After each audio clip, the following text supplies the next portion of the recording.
Yeah, if it ain't broke, don't fix it. You know, we were so happy with Blackbird, and then we were so happy with AB3, and there's just, not only is he a great producer, he's a great human being. He you know, we look at him. He's kind of like the unofficial fifth member, and I personally, I don't know about you, Mark, I look forward to making records with Elvis, because not just because we enjoy the process, but just getting to hang with him. He's funny. He's got a big heart, and I know that's going to take away the rock cred, but there's something to be said about that. You know, making a record's really hard. There's a lot of pressure, and to have somebody at the helm with those personality traits really makes it an enjoyable process. Yeah, well, and you want to, at this point in your career, you want to be able to enjoy it. Now, the other thing that jumped out at me about Pawns and Kings is, to my ears, it sounds like the two of you are singing more together than maybe I've heard in recent, maybe ever. Now, obviously, on you've got a lead vocal on here, Mark, with the song "Stay," which is a great track, and then you hear obviously Myles' voice on there. One of my favorite songs on the record is "Sin After Sin," which you know I'm hearing Mark sing some lines in that. So, Mark, we've talked about your evolution as a singer, really coming full circle now, tackling Sinatra recently.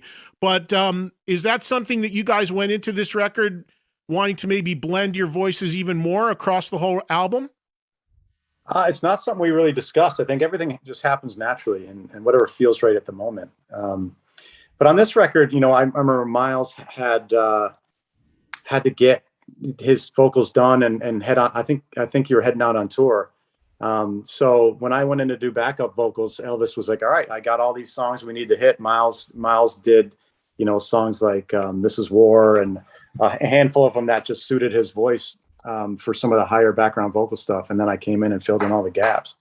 But I think during the process was when, after we had turned in all the demos, I think Myles was like, "Well, why don't you sing Stay?" Because I think the lyrics and the melodies were pretty much worked out at that point on the verses and the choruses. So I always say, if there's a karaoke mic going on, I'm on it. I love singing. Anytime I get a chance to sing, I'm not going to say no.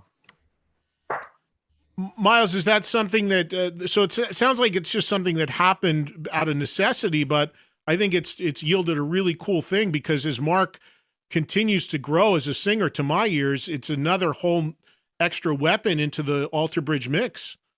Yeah, to me, it's an important part of the what Alter Bridge is becoming.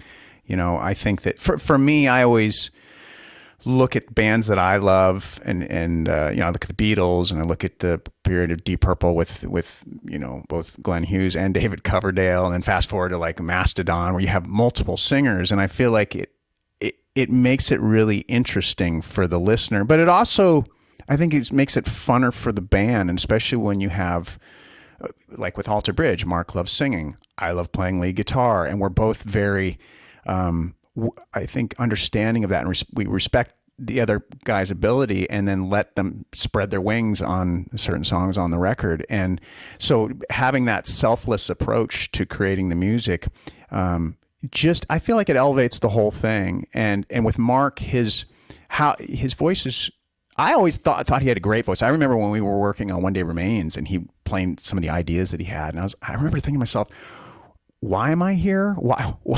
Like, at one point I was like, why didn't you just sing in this band? I'll go back to Spokane and teach guitar. And I could play you some of those demos. I don't think you'd agree with Myles. I always thought he had a great sounding voice. I think the timbre of his voice is really great. And so it's been great to see him harness that over the years, and especially now, obviously with the Sinatra project, you know, now that's taking it into a whole new realm, and he's really, you know, blossoming and evolving, and it's the confidence that I'm starting to really see, and when you add that confidence with good natural ability, then it's like, okay, now we're into a whole new realm, and it's been really fun to watch that evolution. I was going to ask you, Myles, as a great singer in your own right, what were your thoughts when you heard Mark's Sinatra record? I thought it was amazing. It was almost, in fact, it's funny because yesterday I was at a wedding, and the wedding dance, they played a Sinatra song, and I was so used to hearing Mark singing it, and suddenly I'm hearing Sinatra sing, and it was kind of like, I was like, oh yeah, that's Frank Sinatra's. And so yeah, it's been, it's really great because, when I first heard he was doing it, I was like, well, I thought to myself, well, I know the timbre of his voice, like he's a baritone, so that could work. How's this gonna come to fruition? And so hearing it was like, wow, that's really great. And I think that for me, the other thing that's just amazing though is it's for this amazing cause, right? Yes. And there's a lot of love, and a lot of just there's a humanity to it. I think that really makes it even more special. Mark, have you gotten offers to sing at weddings yet? No, but I'm in. Anytime I get a chance to put these guys on stage together, I'm in. I absolutely love it. I have a show in London coming up after the Alter Bridge show. I'm really excited, and then we're going to come back to Orlando and do another one here before the end of the year. So I can't wait. So you've done live shows with the Sinatra thing? Oh yeah. We've done 2 shows, actually 3 shows now. Just a couple of weeks ago, I played at the Steinmetz Music Hall, which has been rated the best sounding hall in the world. And it was the guy who built it retired and had us play his retirement party, which was awesome. I remember being backstage and telling my friend or telling my manager, a year ago or a year and a half ago, we were talking about doing this project, and here we are, wearing a tux, ready to go on stage with the mayor introducing us before stepping on stage with Frank Sinatra's band. I was just scratching my head, like, how did we get here? But it's been a really exciting project, and I absolutely love it. It's something I want to keep on just trickling in shows as these Alter Bridge tours happen. I'm good friends with the metal band Overkill. Yeah, absolutely. Dee Dee, their bass player, around the same time you came out with Sinatra, I'll send you a link to check it out. He came out with like a big band that he's doing where he's singing, and you'd never know it was him. And he sent me a thing. He goes, Mark Tremonti, right? He's like, we got to put this on the road. The two of us got to go out together. These two heavy rock guys doing completely different things. And I said to him then, I said, I don't know if you didn't know if you're going to do live shows with it, but it's cool that you did. Oh, absolutely. I'm going to try and do as many as I can, but it's much harder to put 17 or 18 guys on stage than it is 4 or 5. It takes a lot of logistical foresight. So it's been tough. Let's talk about touring with Alter Bridge, because that's coming up. Before we got on the air, I said you guys are both home, which must be nice, but it doesn't last very long, I know. So you're hitting the road in a couple of weeks. And we've talked about this before. For people that don't know, Alter Bridge you guys are an arena headlining act in throughout Europe, and I know you're going to start there. Talk about the tour and then coming back into the U.S. I know you start in the U.S. early next year. I imagine now with the Alter Bridge catalog being pretty extensive, figuring out what you're going to play is becoming a bit of a challenge. Would I be right in that, Myles? That's an understatement. So Mark and I spoke the other day. We were very happy to, we thought we had a really good song list put together, right? So Mark goes ahead and writes it out, and then just does a text to the band and our manager, and all of a sudden, I recently saw this because I'm not really good with my phone anymore. And there's like all this, well, what about this song? What about this? And what about that? And just like, you can't win once you've got 7 records under your belt, you're not gonna be able to play all the songs people want to hear or want to play or whatever. So yeah, it's so funny. It's like when you put some online, different fans will say, well, we want to see this song or that song. It's the same thing within the very band you're in. You put the set list together. What about this one? What about this one? So as soon as I put this up there, Brian's, we need Dying Light, and we need this and that. Like, we can only learn, this is just the first set list to begin the set. We can change from here. Because we don't want, we have a lot of people that will come to the entire tour. They'll come to 8 shows, they'll come to 9 shows, they'll come to the whole thing. And we want to make sure that there's, at least a handful of songs that we change throughout this tour. Yeah, and ask you about that. Do you guys lock in? And like some bands lock in, they like Iron Maiden does that. They don't change a thing every night. It's identical, or others will change out. It sounds like you guys are up for subbing some stuff out from night to night. Yeah, we're definitely up for having audibles. I mean, we used to do that back in the day. We kind of keep the set list the same. But once, like Mark said, you realize you have fans that come to all these shows. You're like, well, it'd be good to mix it up. The hard part for me it's tricky because I don't know how many songs we had up there. It was well over 20, whatever, and trying to figure out what to do. But for me, it's a bit of a challenge because the guitar parts are hard enough on their own, right? And then I also have to get the vocals in, so it's a little easier for Brian to go, oh, what about Dying Light, or what about this obscure track? And I'm like, well, that's great, but you realize that's another week's worth of rehearsal for me. I feel, this last decade of doing Tremonti, I feel your pain. After all these years of being that guitar player, listening to the singer go, oh, this is hard, or that's hard. I get it. I get it. Thank you, Mark. I get it totally. It's a much, much more difficult thing having to play guitar and sing and worry about your health and getting enough sleep and drinking enough water, not partying with the rest of the guys. It's a responsibility. It's the lone life of a singer. And you guys have, by my estimation, when you look at doing a set list, I mean, I've seen the band several times, and you do pretty close to a solid 2-hour set when you play. But now you're in that position where you probably have, I don't know, off the top of my head, maybe 8 to 10 songs that have to be in there every show, right? Am I about right on that, Mark? You got the notes in front of you. There are 12 that we absolutely have to play. Run them down for me. Metalingus, Rise Today, Blackbird, Watch Over You, Isolation, Cry of Achilles, Addicted to Pain. We now have to play the other side because our friend The Edge was friendly enough to make that one of his new theme songs, and it just blew up online. Silver Tongue, our new single, Pawns and Kings, title track, Sin After Sin, and This Is War. So the 4 tracks that we released before the record came out, I think we're pretty much, we have to play those as well. So how much time is that about to play? Is that like an hour? You figure about 5 minutes a song. With this new album, they're a little longer, but yeah, when we set out, when we put the track listing together, it's 5 minutes a song is usually pretty safe.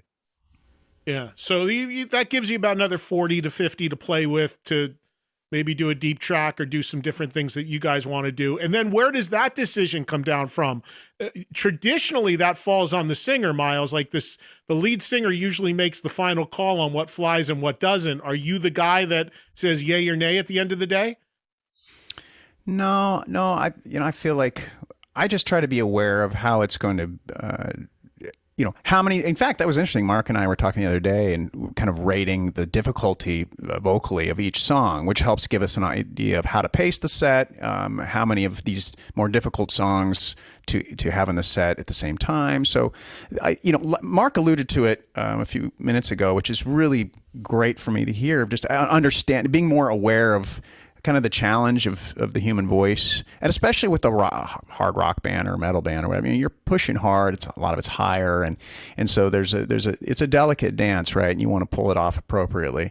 And I think that so I will make it known if it's something. It's like, okay, look, if we do these in this order in the same night, it's gonna affect things, and it's not going to go well. So in that sense, I might make the final call, but we are very much a rock and roll democracy here in Alter Bridge, and I'm not going to come and say that we're not doing this and we're doing this, and I'm not going to be that guy. So we hear each other out.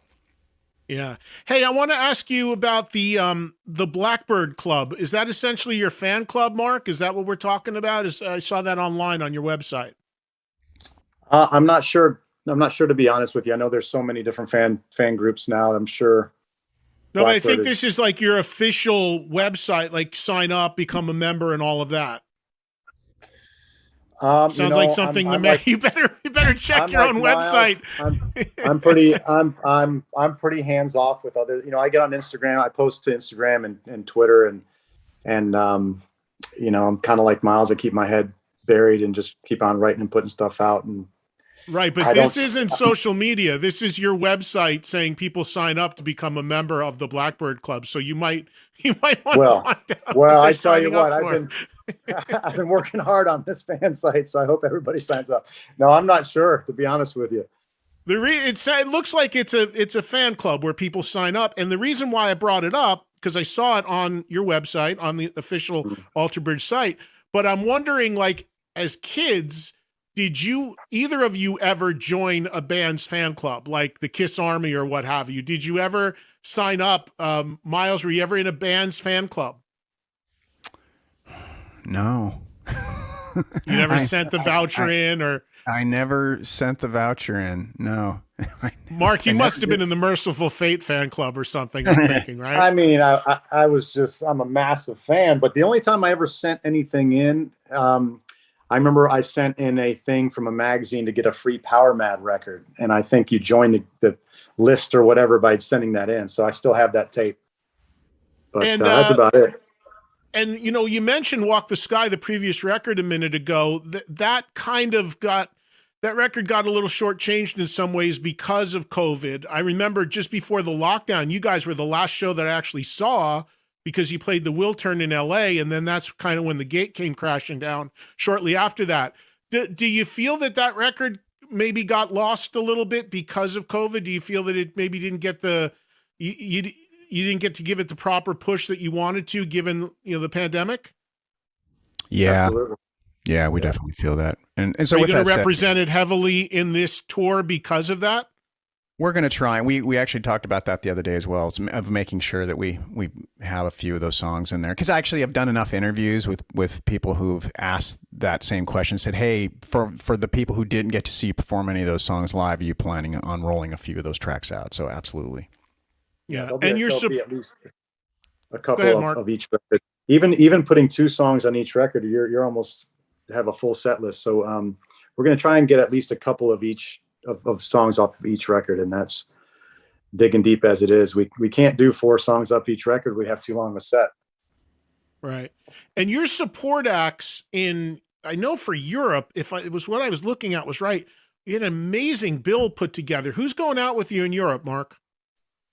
We got Hailstorm, Mammoth, and yeah, I mean, we've toured with Hailstorm before, and it was an excellent tour. I think on that tour we might have had Blackstone Cherry as well. Do you remember, Myles? Yeah, that was back in, what was that, 2014? I believe so. I believe it was Blackstone and Hailstorm. Yeah. And so Hailstorm and Mammoth together, tremendous. I mean, what a night. And when you play in America starting in January, what's the bill going to be here? Mammoth will be on the bill as well, and Red will also be on the bill. And speaking of the European tour, I believe it's the first time Mammoth will be performing in Europe, if I'm not mistaken. So it's we did a lot of press when me and Myles went over to Europe for this record, and a lot of people were very excited about seeing them over there because this will be their first chance. And I see Wolf on social media hard at work on the next record. So maybe even some new music to coincide with when he goes out or shortly afterwards, which would be great. Gotcha. So I just got a message from our manager saying the Blackbird Club is the fan club on the site. So yes, we've been working hard on the site. me and Myles are very involved. We knew all along. Operations. We knew all along. You're just playing with the Eddie. Thank you, Tim.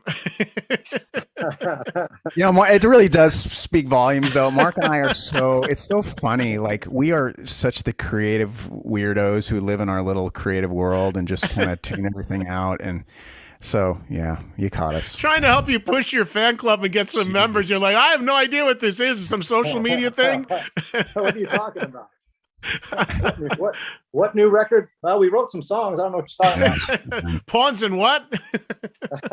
What do you think of this? Speaking of, I was just thinking, this just came to mind. We should do a version instead of Pawns and Kings, and sell it to something, I don't know, some food or what do you think? Prawns and wings? I think it could be huge. Prawns and wings and. All right. On that note, let me just ask you guys. I know you've carved out Alter Bridge time, and I know that's probably going to be the bulk of, or at least through most of next year, or through half of next year. But individually, like I said, you each do different things. Myles, speaking of a record and I talked to Slash about it, the last record 4 was a killer record, and that there was a very short window that you were able to work that record, predominantly because of his schedule with Guns, I would imagine. And I had said to Slash, I said, do you think you'll even be able to get another run of dates in for that? And he said, we'll see, maybe sometime next year. What's your, looking at your solo stuff, looking at your stuff with Slash, I know you guys kind of lay this out. What's the timetable for you on some of the other things you work on? You know what? That's a good question. And it's funny. Everything is always like 2 years out. It seems like you kind of have a good idea. I know for certain next year, all of 23 will be Alter Bridge. And so regarding the solo thing, regarding Slash the Conspirators, we'll see what happens after that. I'm not sure. I really, nothing is set in stone at this point. And I think that, there's so many variables now too, with just how strange the world is. And it's different, like 5 years ago, you go, yeah, and this and this and this is going to happen. I think we're all just keeping our fingers crossed that where we're about to, with the tours we're about to embark on, we want to make sure that all goes without a hiccup, right? There's just so many variables. And Mark, you had said that you'll do some Sinatra shows when you can do them, and then you've really built Tremonti into something too. I saw you on some festivals a summer or so ago. What's your plan on that? So I'm writing right now as much as I can to be ready for whatever comes next. We have a break, I believe, in April, and I plan on getting into the studio with another surprise little project that I was speaking to my manager about that I want to have happen. We just got to put the pieces together. But, I want to be clear to our fans, even though if we do these oddball projects, we're still putting out records all the time. So you can't, you got to be happy with letting us go do our own thing. So every now and then, so this project would be one of those different kind of things. So I'm excited about it. Wait, are we going to get like Mark Tremonti sings Sade, or what are we talking about? You never know. I want to keep you guessing. Tremonti's tribute to Men at Work. I mean, I'm not sure what we're looking. What were you doing? That's a good band. I don't think I can sing as high as he can sing. Men at Work's tough. Well, whatever it is, man, I look forward to hearing it, and it's all great stuff. And I, as a huge Alter Bridge fan, congratulations on the record. I love it. I'm so glad you guys are active and doing this. I can't wait. That bill in Europe is insane. That's going to be with Hailstorm and Mammoth. What? 3 real live 100% kick-ass bands. That is an amazing bill. I'd love to see you guys bring that to the U.S., but I look forward to the U.S. shows coming in January as well, and it's great to see you guys. We'd love to put the invite for you to travel over there and see it yourself. It'd be awesome. I would love to do that, man. That would be very cool. I would love to do that. There was a day where there was a day, Mark, in the music industry where record labels and people used to actually do that for people in the media. Doesn't happen anymore, but there was a day when that happened. But if I can get over there, I'd love to catch one, because I hear you guys are a whole different world over there. I would love for you to see it, man. Absolutely.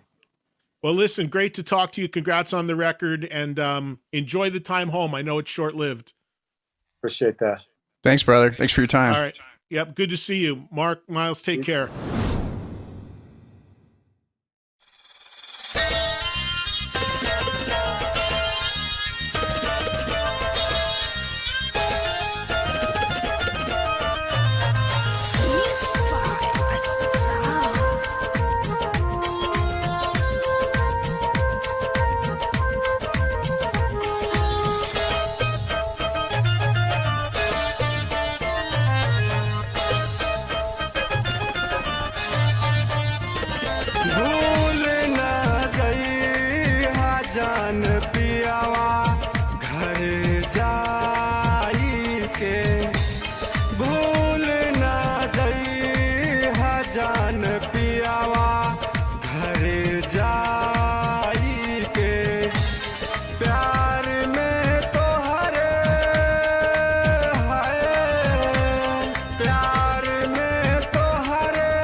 बहिया हो कैसे भूल पैबू जान बगिया उतलैया हो अचके में आके